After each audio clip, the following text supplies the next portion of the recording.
रिमझिम के सिर में मांग भरते ही समीर धीरे से कहता है, मैंने तुम्हें पहले ही कहा था, तुम्हें बचाने के लिए मुझे यह सब करना पड़ा। लेकिन तभी अचानक दरवाजा खुलता है और वहाँ आ जाती है अमायरा। अमायरा गुस्से में चिल्लाते हुए कहती है, यह रिश्ता कभी नहीं होगा, मैं इसे होने ही नहीं दूंगी। यह सुनकर समीर बिना कुछ कहे वहाँ से चला जाता है और उधर रिमझिम यह सब देखकर टूट जाती है और रोते हुए वहाँ से भाग जाती है। लेकिन असली ट्विस्ट तो अभी बाकी है। उसी दिन जब रिमझिम घर वापस आती है तो सबके सामने कह देती है, जब तक मैं इस घर में हूँ मुझे कोई भी इस घर से बाहर नहीं निकाल सकता। अब देखना होगा कि रिमझिम और समीर की यह कहानी आखिर किस मोड़ पर जाने वाली है। अगर आप भी जानना चाहते हैं आगे क्या होगा तो वीडियो को लाइक करें और चैनल को सब्सक्राइब जरूर करें। कहानी की शुरुआत रिमझिम धीरे से बोली, क्यों मेरी इतनी केयर करते हो समीर? क्यों हर बार अपनी जान मेरे लिए खतरे में डाल देते हो? समीर कुछ पल तक चुप रहा, जैसे उसके अंदर बहुत बड़ा तूफान चल रहा हो। फिर उसने गहरी सांस ली और बोला, समीर सिंह, शेखावत कभी किसी का एहसान नहीं रखता। उस दिन तुमने मेरी जान बचाई थी और आज मैंने तुम्हारी जान बचाकर हिसाब बराबर कर दिया। रिमझिम की आंखें भर आईं, लेकिन समीर ने तुरंत अपना चेहरा दूसरी तरफ घुमा लिया और सख्त आवाज में बोला, इसे प्यार समझने की गलती मत करना, हम सिर्फ अमायरा से प्यार करते हैं। रिमझिम ने भी अपने आंसू छुपाते हुए कहा, मुझे भी तुमसे प्यार करने का कोई शौक नहीं है समीर, मैं गलती दोबारा नहीं दोहराती। लेकिन दोनों के दिलों के अंदर जो तूफान था वो सिर्फ भगवान ही जानता था। अगर आप भी रिमझिम से प्यार करते हो तो चैनल को सब्सक्राइब और वीडियो को लाइक जरूर करें, क्योंकि अब कहानी शुरू होने वाली है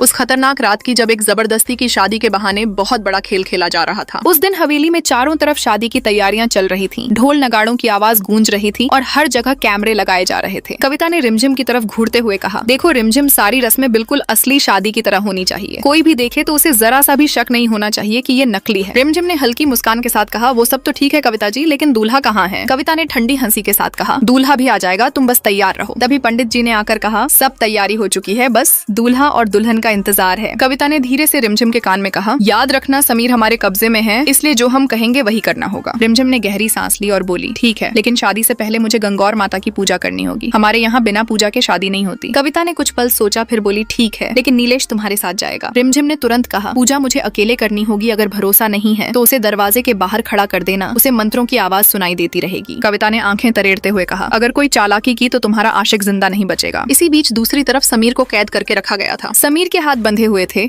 लेकिन उसकी आंखों में डर नहीं था बल्कि गुस्सा था। तभी राजवीर और प्रिया वहाँ पहुंचे और प्रिया घबराकर बोली, समीर का अब तक कोई मैसेज नहीं आया, कविता बहुत खतरनाक है, हमें कुछ करना होगा। राजवीर ने गुस्से में कहा, पुलिस से कोई मदद नहीं मिलेगी, इंस्पेक्टर प्रेम कुमार भी कविता का आदमी है, अब जो करना होगा हमें ही करना होगा। इतना कहकर राजवीर वापस हवेली की तरफ निकल पड़ा। उधर पूजा के कमरे में रिमझिम आंखें बंद करके गंगौर माता का मंत्र पढ़ रही थी, गौर गौर गोमती ईसर पूजे, पार्वती पार्वती का आला गीला गौर का सोने का टीका। लेकिन असल में वो समय जीत रही थी ताकि समीर वहाँ से निकल सके। तभी अचानक दरवाजा खुला और समीर अंदर आ गया। रिमझिम चौंक गई और बोली, आप यहाँ कैसे? समीर ने धीरे से कहा, हमें अभी यहाँ से निकलना होगा, कविता कभी भी आ सकती है। रिमझिम ने सिर हिलाया और बोली, नहीं, हम भाग नहीं सकते, चारों तरफ पहरा है और पुलिस भी उनकी है। फिर रिमझिम ने एक खतरनाक प्लान बताया, मैं सबका ध्यान शादी की रस्मों पर लगाऊंगी और आप पीछे से निकल जाना। समीर गुस्से में बोला, तुम पागल हो गई हो क्या? तुम्हें यहाँ छोड़कर हम कभी नहीं जाएंगे। रिमझिम ने सख्त आवाज में कहा, आपको जाना ही होगा, वीरगढ़ और अविक के लिए कम से कम किसी एक का सुरक्षित रहना जरूरी है। समीर कुछ बोल नहीं पाया और मजबूरी में वहाँ से निकल गया। अगर आप भी रिमझिम से प्यार करते हो तो चैनल को सब्सक्राइब और वीडियो को लाइक जरूर करें, क्योंकि अब कहानी और खतरनाक होने वाली है। थोड़ी देर बाद शादी की रस्में शुरू हो गयी, ढोल बजने लगे, पंडित मंत्र पढ़ने लगा और कैमरे हर तरफ रिकॉर्डिंग कर रहे थे। तभी दूल्हा बनकर घना सिंह मंडप में आकर बैठ गया। रिमझिम का दिल जोर जोर से धड़क रहा था, क्योंकि उसे पता था कि ये सब सिर्फ एक नाटक है। पंडित जी बोले, दुल्हन दूल्हे का हाथ पकड़े। जैसे ही रिमझिम ने हाथ आगे बढ़ाया, अचानक दूल्हे ने धीरे से कहा, तुम्हें क्या लगा हम तुम्हें खतरे में छोड़कर चले जाएंगे? रिमझिम चौंक गई, क्योंकि वो समीर की आवाज थी। उसने धीरे से पूछा, आप यहाँ क्या कर रहे हो? समीर बोला, ज्यादा सवाल मत पूछो, बस नाटक जारी रखो। पंडित जी ने कहा, अब फेरों के लिए खड़े हो जाइए। जैसे ही दोनों खड़े हुए, अचानक समीर रुक गया। कविता को शक हो गया और वो चिल्लाई, कुछ गड़बड़ है। तभी उसने पिस्तौल निकाल ली और चिल्लाई, आज समीर सिंह शेखावत जिंदा नहीं बचेगा। तभी अचानक इंस्पेक्टर प्रेम कुमार वहाँ आ गया और बोला, रुक जाओ कविता। कविता हैरान रह गई और बोली, तुम्हें कितने पैसे चाहिए बोलो। इंस्पेक्टर ने मुस्कुराकर कहा, कानून की मांग बढ़ते ही वहाँ से समीर है जो चला जाने वाला है, वो बोलने वाला, मैं तुम्हें पहले ही बोला था, मैं तुम्हें बचाने के लिए आया हूँ, ना कि तुमसे शादी करने के लिए। तुम्हें बचाने के लिए कोई नहीं आता, इसलिए मैं आया हूँ,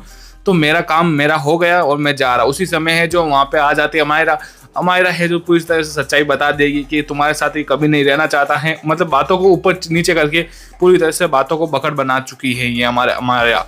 और यहाँ पर रिमझिम है जो बहुत ज़्यादा ही रोने वाली है कि ऐसा हो ही नहीं सकता, वो जाने वाली है अब यहाँ पे विराट महल के अंदर और बोलने वाली, जब तक इस घर के अंदर मैं हूँ और तुम हो, इस घर को मेरे को कोई अलग ही नहीं कर सकता। आगे आने वाली कहानी बहुत ही इंटरेस्टिंग हो गई। वीडियो को लाइक करिए, चैनल को भी सब्सक्राइब करें। हमारे चैनल पर आपको इस तरह की अपडेट रोजाना मिलती रहेगी। हम मिलते हैं आपको ऐसी नेक्स्ट वीडियो के अंदर। ऐसे ही प्यार एंड सपोर्ट बनाए रखिए हमारे यूट्यूब चैनल को।